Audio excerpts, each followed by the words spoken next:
उमापती महादेव परत माझे गुरु श्री स्वामी समर्थ यांच्या चरणाला त्रिवार वंदन करून मी श्वेता माझ्या मराठी ब्लॉग चॅनलमध्ये परत एकदा तुमचं मनापासून स्वागत करते। तर तुम्ही म्हणत असाल की ही काय दाखवत आहे, तर मी तुम्हाला दाखवत आहे मैत्रिणींनो की माझे हॉलमध्ये आता माझ्याकडे काम सुरू होणार आहे, तेही बेडरूमचं फर्निचरचं। तर फर्निचरचं काम सुरू असल्यामुळे ना सगळं जे काही प्लायवूड आहे हे आहे सगळ्या गोष्टी ना आणले आहे। तर आणल्या तर ते हॉलमध्ये मधातच ठेवल्या, कारण की इकडे तिकडे ठेवलं असतं तर मुलांना लागलं असतं, म्हणून इथे मधातच त्या लोकांनी ठेवलं आहे। मग त्याला काही हलवता वगैरे येत नव्हतं, पण साफसफाई वगैरे मी पूर्ण करून घेतली आणि मला माहीत आहे आज काम सुरू होणार आहे, तरी पण मी सगळं घर स्वच्छ केलं, झाडलं, पुसलं, कारण की पूजापाठ करायची आहे आणि आपण अशा याच्यात पूजा वगैरे नाही करू शकत घर स्वच्छ केल्याशिवाय। तर ना फर्निचरच्या कामाला आजपासूनच सुरुवात होणार होती आणि 10:30ला कारपेंटर भाऊ आपल्या घरी येणार होते।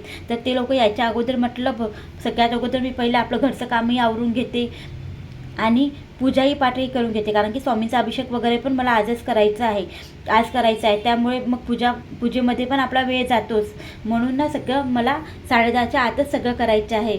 पण ना थोडासा वेळ होऊनच गेला, पण ठीक आहे म्हणा, 11 सव्वा 11पर्यंत माझे कामं मग होऊन गेले। त्यांनी त्यांचं काम केलं आणि मी माझं अंदरचं काम करत राहिली। कपडे धुवून ठेवलेले होते, आता देवपूजा करण्या अगोदर म्हटलं पहिले सगळ्यात अगोदर कपडे टाकून देते।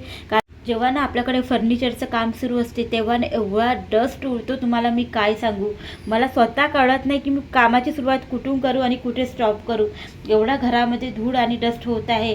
पण ठीक आहे म्हणा, आता काही वेळ 8-10 दिवसपर्यंत काम आपलं चालणार आहे, तोपर्यंत आता हे सगळ्या गोष्टी तर सहन कराव्याच लागेल। आणि धूळ इतका उडत आहे की मी सांगूच शकत नाही डोक्याच्या वरती, पण ठीक आहे आता आपण राहतो आहोत। आणि जर तुम्हाला कधी फर्निचर करायचं असेल ना, जेव्हा तुम्ही घर बांधता ना तेव्हाच तुम्ही सगळं फर्निचर करून घ्या, मी तर असंच म्हणेन। त्याच्यानंतरच तुम्ही घरी राहायला जा। घर म्हणजे फर्निचर आहे, पुट्टी आहे, जे काही गोष्टी आहे ना ते घर झाल्याच आपण करून घ्यायचं आणि मगच घरात राहायला जायचं।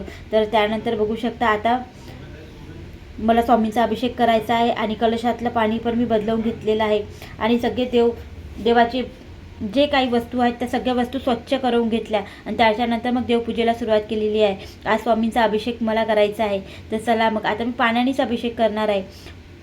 फक्त जेव्हा मी गुरुवारचे व्रत वगैरे करते ना तेव्हाच मी पंचामृताने अभिषेक करते, नाहीतर एरवी गुरुवारी वगैरे म्हणा तर मी स्वामींचा अभिषेक पाण्याने वगैरेच करते। आणि ते जल आहे ना ते जल अभिषेक केल्यानंतर मी मुलांना वगैरे देते, हे तर माझ्या भरपूर व्हिडिओमध्ये मी तुम्हाला शेअर केलेलं आहे। आणि अभिषेक मी तारक मंत्र म्हणता करते।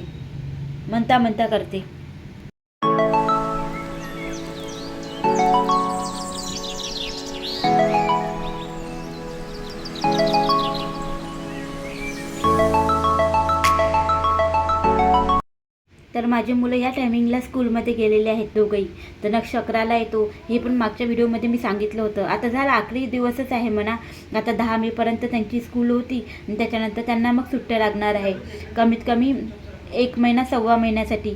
तर मग त्यानंतर मुलं तर फ्रीच राहणार आहे।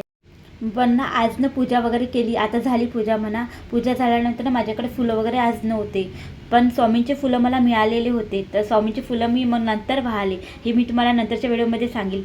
मग मला मिळाले म्हणा, मग तेच फुलं मी स्वामींना वाहले आणि परत घंटीचे पिवळे फुलं मिळाले तर ते मग देवाला वगैरे मी वाहून घेतलं। तर बघू शकता आता ती लोक आलेले आहेत ना, आल्यानंतर कारपेंटर भाऊ आणि बघू शकता सगळ्या वस्तू इकडे तिकडे हलवल्या त्यांनी।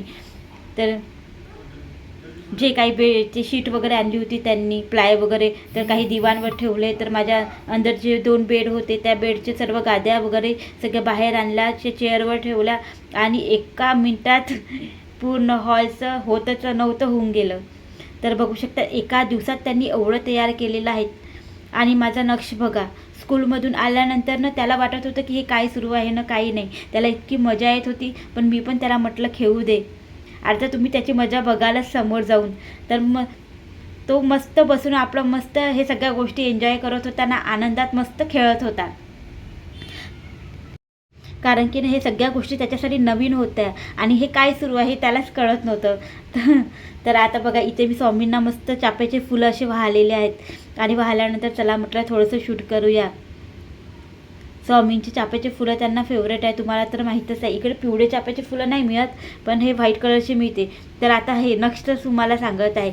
तर ते भाऊ जसे जसे करायचे ना तसा तसा तो करायचा. त्यांच्याजवळ 2 टेप पट्टी होती, त्याच्यातली एक टेप त्याने आपल्याच हातात धरून ठेवलेला आहे. ते जसं जसं माप घ्यायचे तसं तसं तोही माप घेत होता. आणि त्यांनी पण त्याच्या हातात एक पेन्सिल होती, त्याने काय केलं आपल्या बॅगमध्ये गेला, बॅगजवळ गेला आणि बॅगमधून एक पेन्सिल काढली आणि तो पण तसाच माप घेत होता. आणि मस्त मला इतकं हसायला येत होतं, मी हळूहळू शूट करत होती.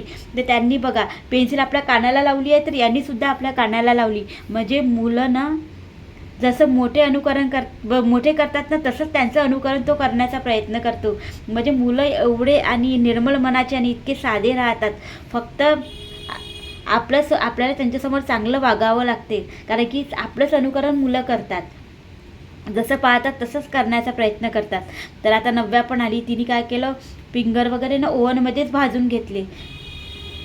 तिचं तर सुरूच राहते. आता ती मोठी आहे तर थोडं थोडं ती काही ना काही आपलं तिचं करतच राहते. त्यानंतर मग मी चणे भिजत घातले होते. तर हे म्हणत होते की भाजी करीन म्हणून. तर हे म्हणत होते की तू चणे तर टाकलेच आहे, तर आता समोसे पण बनव. तर समोसे म्हटलं तर मग ठीक आहे म्हटलं. सकाळीच मी कुकर लावला, त्याच टायमिंगला मी आलू वगैरे उकडून घेतलेले होते, कारण की संध्याकाळी एवढा वेळ मला मिळणार नव्हता आणि जास्त काही नाही, अर्धा पाऊण किलोचीच मी करणार आहे. तर बस आता मी भरीत वगैरेही बनवून घेतलं, उसळीही बनवून घेतली आणि आता इथे मी समोसाच्या पातीचं भिजवत आहे. आता यावेळेस मी रेसिपी वगैरे नाही शेअर केली. माझ्या एका व्हिडिओमध्ये मी अगोदरच्या व्हिडिओमध्ये शेअर केलेलं आहे समोसेची रेसिपी वगैरे. तर आता फक्त मी डायरेक्ट बनवले, कारण की दिवसभर कामही खूप झाले होते. आता शेअर करता करता वेळ पण होऊन जाईल म्हटलं.